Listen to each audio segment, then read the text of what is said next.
Your mind is an incredibly powerful tool to you as an athlete or performer. And one of the best ways that you can use it is by practicing visualization. That's why in today's video, I'm going to show you 3 different visualization techniques that you can use as an athlete.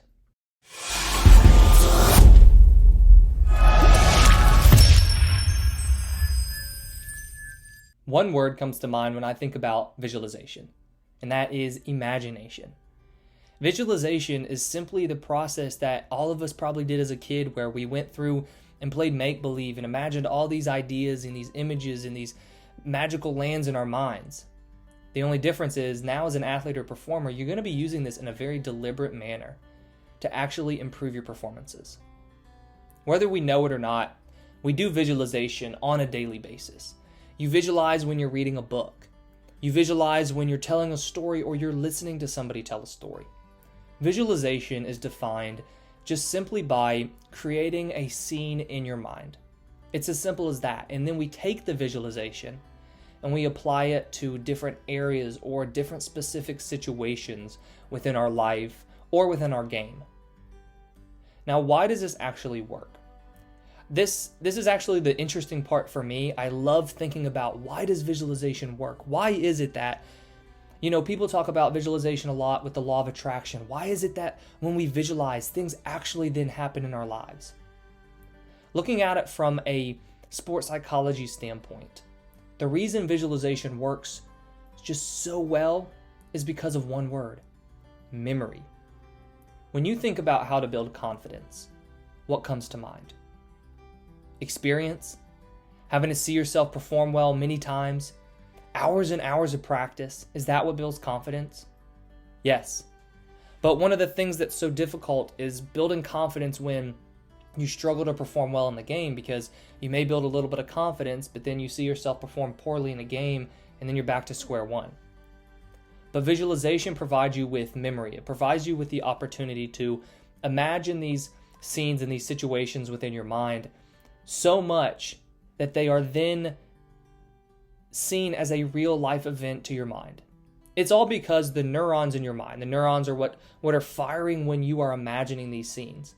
They're responding in a very similar way to when you do something in just a real life situation. There was a study done by the Cleveland Clinic Foundation in Ohio, and it was performed on weightlifters. And what the study found was that these weightlifters, the ones that visualized versus the ones that actually performed the lifts, their brains responded in a very similar manner to the ones that actually performed the lifts. The brain processes were very, very similar. What that shows us is that when you visualize, your brain is reacting to this just like you were actually performing the act. So while you may not be doing it physically, mentally, it's almost the same thing. That's where we get this memory. The more you can visualize, the more you can repeat these images and these scenes within your mind, you're actually creating memory. And that memory is then what helps you. It's what helps you in life, and it's what helps you in your athletic performance. And that's really the basis of all 3 of the techniques that I'm going to show you really revolve around. I was first introduced to visualization when I was in high school, though at that time I didn't really know what I was seeing. There was a senior on the baseball team when I was a sophomore, and before every game he played first base. So he would go out to first base and he would just kind of squat down and he would close his eyes and he would be visualizing the game. Now, as a young high schooler, I thought this was very, very weird, and so did most of my teammates. But as I've gotten older and as I've gotten into sports psychology, what I realized he was doing was, number one, getting himself comfortable. It was a pregame routine for him.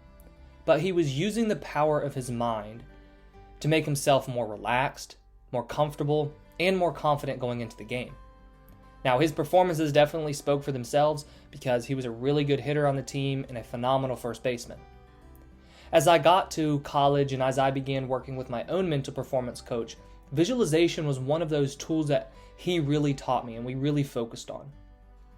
And what the wonderful thing about visualization is, once you understand the basics of it, you can translate it into any part of your game because it is exactly the same. The only thing that changes is the actual scene that you're visualizing.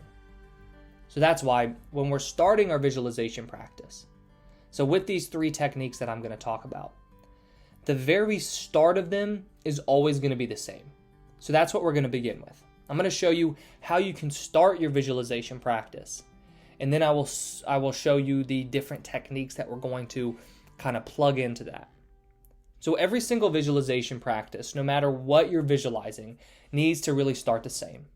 And the reason it needs to start the same is because what you're trying to do in these first few steps is prime your mind for the visualization session. And then what changes is the actual scene that you're imagining. What you want to do first is get yourself into a quiet location. I said that when I was first introduced to visualization, it was with my teammate when he would visualize on the baseball field. And that is great to do when you actually get to the field to be part of your pregame routine. But with what we're talking about today, you need to be using this in a more safe environment where you're actually training your mind rather than just boosting that confidence before a game. So there's a time and a place for both. But right now with these techniques, you're using it like it's its own training practice. So first you want to get yourself into a quiet location. When you're in your quiet location, then you get yourself into a comfortable position. Now you can either lay down, or you can sit down in a chair, or you can sit on the floor. It's all going to be up to you. When I visualize, I prefer to sit in a chair or sit on the floor. The reason being, if I lie down, I often, for some reason, don't really visualize as clearly because I think my mind is just assuming that I'm going to go to sleep or something. So it is never as clear of a visualization. However, you just want to be in a comfortable, relaxed position that's going to be right for you. Next, close your eyes and just take maybe a couple minutes to just do some rhythmic breathing and really get yourself relaxed. Don't try to empty your mind. That's just going to happen as a result of this breathing. Just bring your attention to your breath. Breathe in and out rhythmically, and this is going to help settle you into the moment, relax your mind, and get it primed and ready for this visualization practice. Now, that's what you want to do before every single visualization practice. What's going to differ, like I said, are the images that you actually see within your mind. Now, there are 3 different techniques that I want to talk to you about today. There's going to be visualizing to build confidence in your skills. There's going to be visualizing to help handle pressure. And there's going to be visualization for relaxation. Let's first start with visualizing to build confidence in your skills. There's no doubt that confidence is one of the greatest tools for any athlete or performer. You need to have this belief within yourself that you are capable of success. If you don't see yourself as someone who is capable of succeeding, if you don't think your skills are adequate to succeed, no matter how physically talented you are, you're never going to reach your potential and you're always going to fall short. When you lack confidence, this opens you up to self-doubt, performance anxiety, the fear of failure, perfectionism, and many other mental game challenges that are, 1, going to continually drop your performance, but then 2, they're also going to make it even harder for you to ever build confidence. With a visualization practice for confidence, what your goal is to see yourself succeed within your sport. It's to see yourself perform your skills over and over again, performing them well, while feeling confident and also while seeing yourself succeed. So then you feel that success at the end. That's where that memory comes into play. Rather than having to go to a game and perform well over and over, which is very difficult, you can burn this memory in your mind of you succeeding by visualizing. What you want to do is decide, what are the biggest areas within your sport or within your performance where you lack confidence? What you want to do is break your sport down or your performance down to the specific skills. For example, for myself, with playing baseball, it was visualizing hitting. It was visualizing field and ground balls. It was visualizing making throws to first base. And then when I began pitching, it was visualizing pitching, facing batters. Now, the reason that visualization works is because you make it very, very realistic. Now, to make this realistic, you need to really go into detail about your skills. Really, when you're in a game or visualizing yourself in a game-like situation, imagine, what are the field conditions like? Who's there? What are your teammates doing? Who are your teammates? Who are you playing?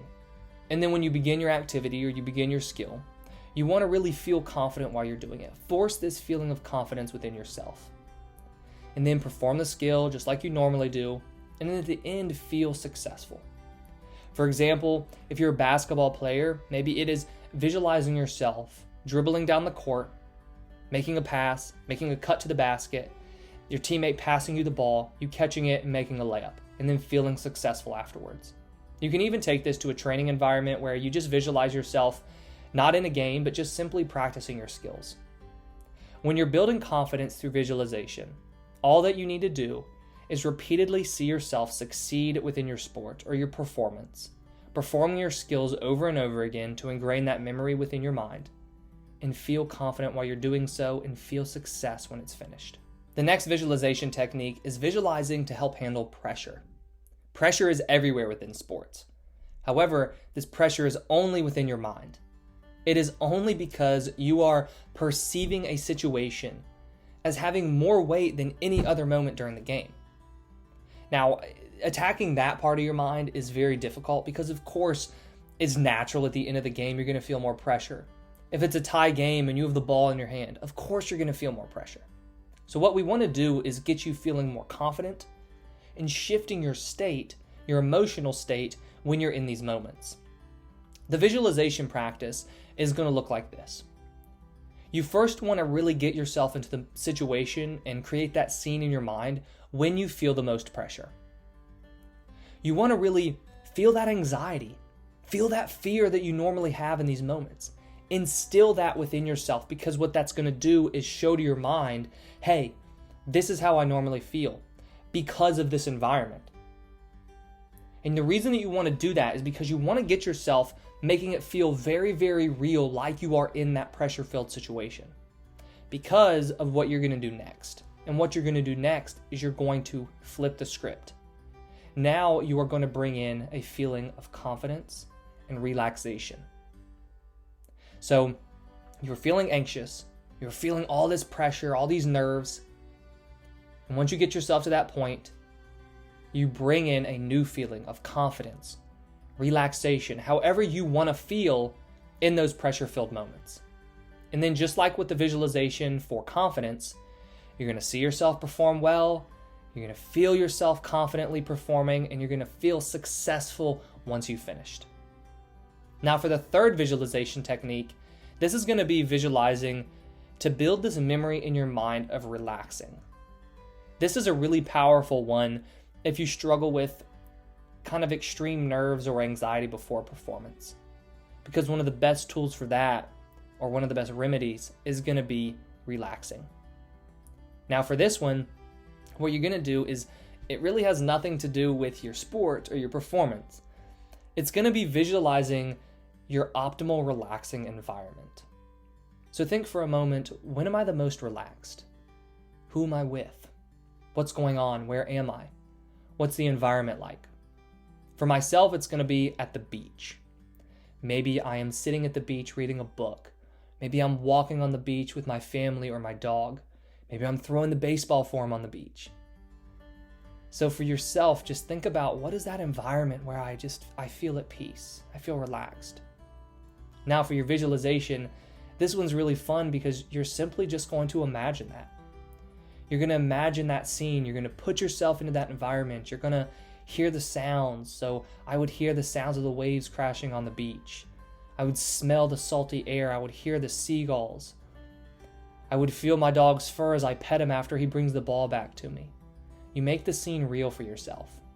What this does is, the more you visualize this in a safe environment where you're training your mind, and then what happens as you begin your performance is, without even getting into a quiet location, getting into your comfortable position, doing your breath work, not even closing your eyes, you can just simply bring this scene into your mind, and immediately your body is going to respond by feeling relaxed because you have trained it to do so. That's the power of visualization. So those are 3 incredibly powerful visualization techniques that you can use as an athlete or performer to help handle pressure, build confidence, and promote relaxation. I hope you enjoyed today's video, and if you did, please hit that like button and subscribe if you haven't already. I put out a new video each week on sports psychology to help you improve your mindset and ultimately improve your performances. So thank you for watching, and I wish you the best of success in all that you do.